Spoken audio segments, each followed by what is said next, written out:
Our first question comes from David. It says, "Hey Brandon, on a workout routine, what is your thoughts on a full body workout where you hit every muscle group or a split workout where you concentrate on a specific body part? Which is best?" So to answer this question properly, it's not a matter of what is better, but it comes down to what type of goals do you have. Are you trying to burn more body fat, improve your endurance? Are you training for a sport? Trying to put on more muscle? Another factor too to take into consideration is what type of time frame are you working with?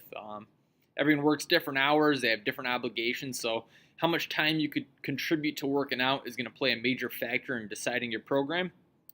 So once you figure that out, I'll tell you, I would personally do a full body workout for two different reasons.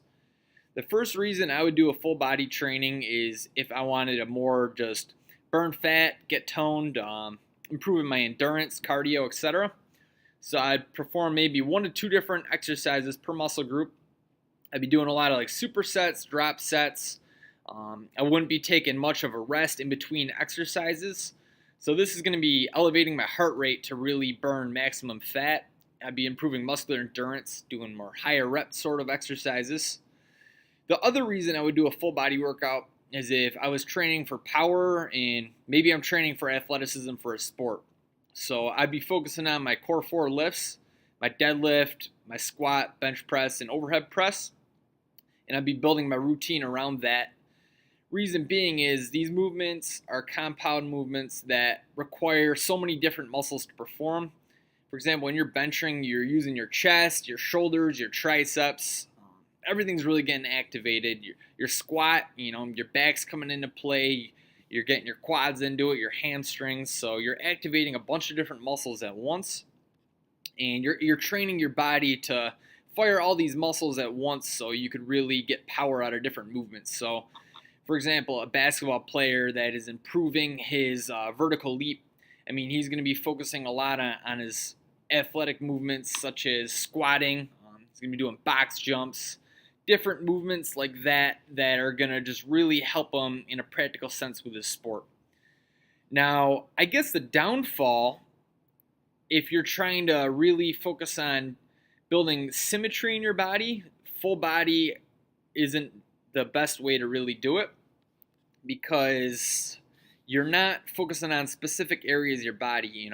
If you were to sit there and try to perform multiple exercises per muscle group for your full body, you would be there for 4 to 5 hours, and that's just not practical. You can't keep up the intensity that whole time. So that's where focusing on single areas would be better. Say you're lacking in the upper chest, you need to focus more on your incline presses because doing things on an incline is going to bring it up. Say you want to build more of like your side delts, you're doing a lot of side raises. So when you're focusing on specific muscle groups at once, you could really perform multiple exercises per muscle group to really bring your weak areas up. So that's why bodybuilders, they focus more on doing 1 muscle group or 2 muscle groups at a time. Hopefully that answered your question. Let me know if you need some more follow-up on that. Rachel asks, do you have any tips for sciatic nerve pain with working out and back pain in general? It's a great question, Rachel. And yes, I do. So when you're working out with back pain and you have a sciatic nerve issue, it's really critical that you try to not put any sort of compression on your spine. So when you're doing legs, I would completely avoid doing deadlifts and squats.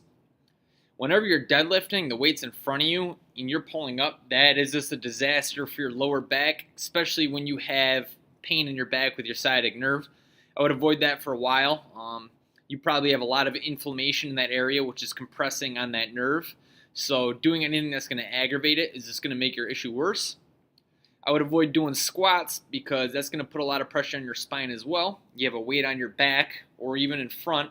Gravity is compressing everything together like this, right? So to decompress that, you want to be doing stretching. A good stretch to do, look it up, is a 90-90 stretch. So basically you're sitting down and you have one leg in front of you bent at a 90-degree angle and one leg's behind you at a 90-degree angle. And then you're going to keep your back tall and you're leaning in forward. I'll put a link below in the description to the stretch. Another stretch you can do when you're sitting down, I'll point the camera down so you can see. You take one leg, you're going to put it up like this, And then what I'm doing, you're going to lean slightly in like this, and you should feel this all throughout your hip. It's going to stretch out your lower back as well and take some pressure off that nerve. If you can't get in the right position, what I don't want you doing is you're not leaning in like this, because that's going to be bad for your back. You need it tall. If you're not flexible enough to do this, you can do this against the wall. So essentially you'd be laying down like this. The leg that's on the ground would be against the wall, and then you're crossing like this. And then you're pushing on your toe against the wall to really get that stretch. Another thing too is doing foam rolling is going to help you out as well. So that's kind of like having your own chiropractor, realigning everything. You can get them pretty cheap at Walmart or even on Amazon. I think they're like 20 or 30 bucks. But you want to be rolling out everything. Rolling out your calves, your quads, your hamstrings, your back. And what this is going to do is going to break up a lot of the scar tissue in you and really help you mobilize everything. Because a lot of times we get issues because something's tight. So let me explain. So when we're walking, if our ankles are tight, so the first thing, I'll use my arm as an example because it's basically the same thing. So if your ankles are tight, pressure is like this. This is your ankle, your wrist.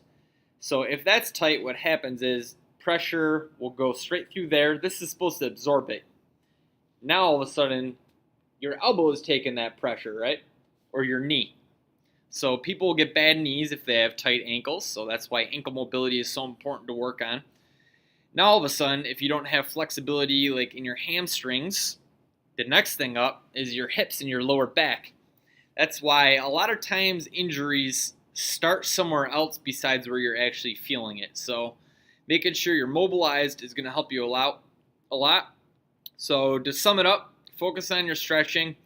Avoid doing exercises that are going to put compression on your spine, such as deadlifts and squats. You can still get great leg workouts in on isolation exercises, like if you're doing leg extensions. Just make sure you're really getting that pump going on. You're not taking it easy, and you will still build up great definition in your legs.